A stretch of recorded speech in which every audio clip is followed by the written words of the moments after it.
Ok, bon, on va pouvoir commencer. Je vais me mettre en grand écran. Donc quand je mets en mode diaporama, je vois plus vos questions. Donc on fera des pauses à chaque fin de sous-partie pour voir vos questions. Donc bonjour à tous, moi je m'appelle Nathan Lachkar, je suis interne de cardiologie à Paris et aujourd'hui je viens vous faire une conférence de médecine vasculaire. Médecine vasculaire, discipline très intéressante, aussi bien dans la vie que à l'ECN, enfin à l'EDN, pardon. Pourquoi? Eh ben parce qu'en fait, on verra ça un petit peu plus tard, mais il y a un certain nombre de questions qui sont faites par des professeurs de médecine vasculaire et il y en a eu ces dernières années à peu près autant que des questions sur l'EDN de 2023, octobre 2023. Ça représentait 4 questions versus 5 questions de cardiologie, donc c'est beaucoup. C'est une matière qui est très sélective et que les étudiants ont du mal. Je vous invite vraiment à vous y plonger.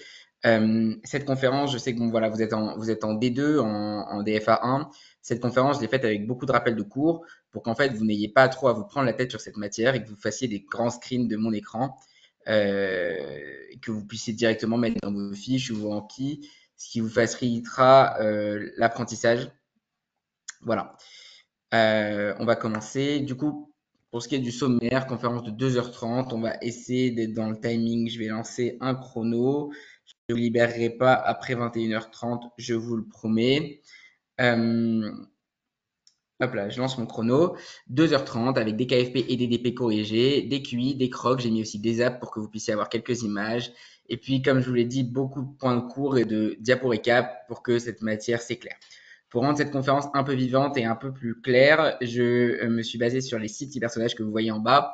Donc en bas à gauche, vous avez Miss Interrogatoire qui concerne toutes les questions concernant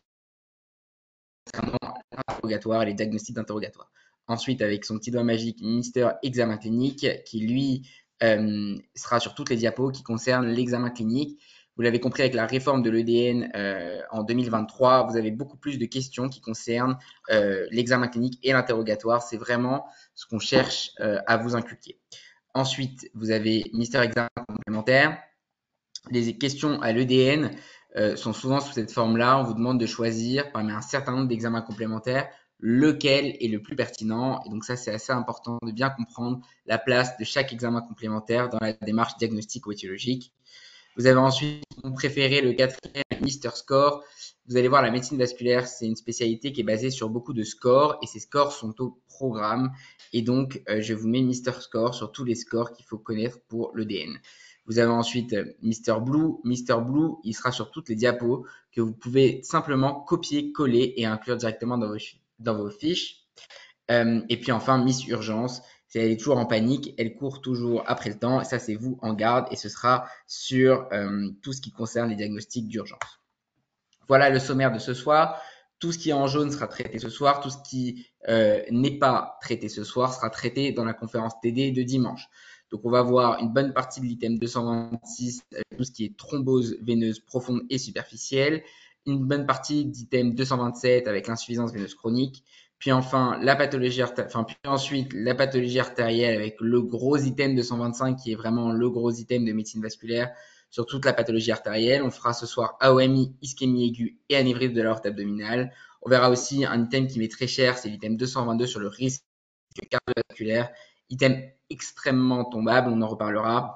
On parlera un petit peu d'hypertension artérielle et puis des ulcères qui sont un grand incontournable de la médecine vasculaire.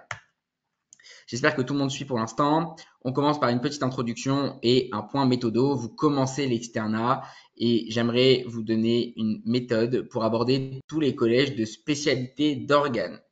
D'abord, pourquoi travailler la médecine vasculaire? La médecine vasculaire, c'est une discipline clé des EDN aujourd'hui. Déjà parce qu'on le voit quand on analyse les questions.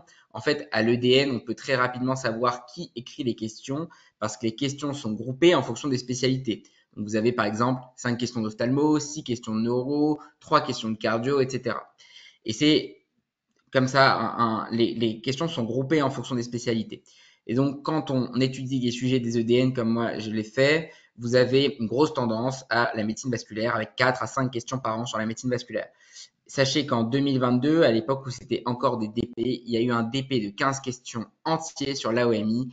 Donc, vous l'avez compris, discipline vraiment, vraiment clé des EDN. Ensuite, le sujet qui tombe le plus, c'est l'embolie pulmonaire. Alors l'embolie pulmonaire, elle figure dans énormément de matières, le collège de cardiologie, de réanimation, de pneumologie, de médecine vasculaire. Eh bien, quand on va voir sur le site du LISA, c'est bien le collège de médecine vasculaire qui fait référence sur l'item 226. Donc, travailler cet item en médecine vasculaire. Comment travailler une spécialité d'organes? Ça, c'est un rappel de cours de D1. Eh bien, d'abord, on commence par les signes fonctionnels. Je rappelle, les signes fonctionnels, ce sont les symptômes avec lesquels se présentent vos malades. Et quand un malade vient par exemple avec une dyspnée ou une douleur thoracique, dans un énoncé EDN, on sait qu'il va falloir ouvrir notre grand tiroir de cardiologie. Eh bien, c'est pareil pour toutes les spécialités d'organes. Quand un patient vient avec une douleur articulaire, on sait qu'on ouvre le grand tiroir rhumatologie. Quand un patient vient avec une toux et crachat hémoptoïque, on sait qu'on ouvre le tiroir pneumologie. Eh bien, je vous demande de commencer par travailler votre collège de spécialité par les items qui sont les signes fonctionnels. Ok, donc par exemple, EDM des membres inférieurs en médecine vasculaire. Ensuite, il faut aborder la spécialité avec les grands cadres pathologiques. Donc chaque spécialité se divise en plusieurs grands cadres pathologiques. En médecine vasculaire, c'est l'artériel, le veineux et le microvasculaire. En cardiologie, c'est la pathologie coronaire, rythmique, valvulaire et l'insuffisance cardiaque. En rhumatologie, c'est l'inflammatoire et le mécanique. C'est toujours pareil, quel que soit votre collège de spécialité d'organes. Donc voilà, d'abord les signes fonctionnels, par exemple en rhumato, douleur articulaire, ensuite les grands cas pathologiques, et vous les travaillez indépendamment l'un de l'autre. Ensuite, il faut faire les items d'onco. Vous avez de la chance, vous n'en avez pas en medvasc, vous n'en avez pas en cardio non plus. Ensuite, les items d'infectieux, vous avez de la chance, il n'y en a pas au programme des EDN en medvasc. Voilà, par exemple en cardiologie, ce serait l'endocardite infectieuse. Et ensuite, les items d'urgence qui sont aussi à travailler souvent en parallèle avec le collège de réanimation qui traite assez bien des urgences. Par exemple, en néphrologie, c'est l'insuffisance rénale aiguë. Par exemple, en cardiologie, c'est l'arrêt cardio-circulatoire. Et bien, en médecine vasculaire, l'item d'urgence, c'est l'ischémie aiguë de membre, qui est une sous-partie à part entière de l'item 225, qui tombe quasiment une fois sur deux. Donc, vraiment un item à connaître. Et l'urgence hypertensive, parce que pareil, l'item hypertension que je sais vous travaillez souvent dans le collège de cardiologie est un item sur lequel la médecine vasculaire fait référence. Et donc, je vous invite au moins à ouvrir le collège de médecine vasculaire pour l'item hypertension. En pratique, ouvrez ce collège, pardonnez-moi le terme, de médecine vasculaire. Il va vous apporter beaucoup, il va vous faire gagner beaucoup de place et tous les items du sommaire de la conférence, on doit travailler dedans. Je vous ai fait tout un laïus sur les signes fonctionnels. Je rappelle que les signes fonctionnels sont les symptômes subjectifs avec lesquels se présente le malade. En médecine vasculaire, on en a 4. Petit 1, la douleur de membre qui peut être à l'effort. C'est ce qu'on appelle la claudication. Ou alors au repos, ce qui concerne les ischémies critiques et les ischémies aiguës. On y reviendra après. Puis ensuite, vous avez les grosses jambes. Alors, il y a la grosse jambe aiguë à bien différencier de la grosse jambe chronique. Ce n'est pas pareil un patient qui vient vous voir parce que docteur, je viens aux urgences parce que ma jambe a gonflé. Je me suis réveillé ce matin, elle était énorme.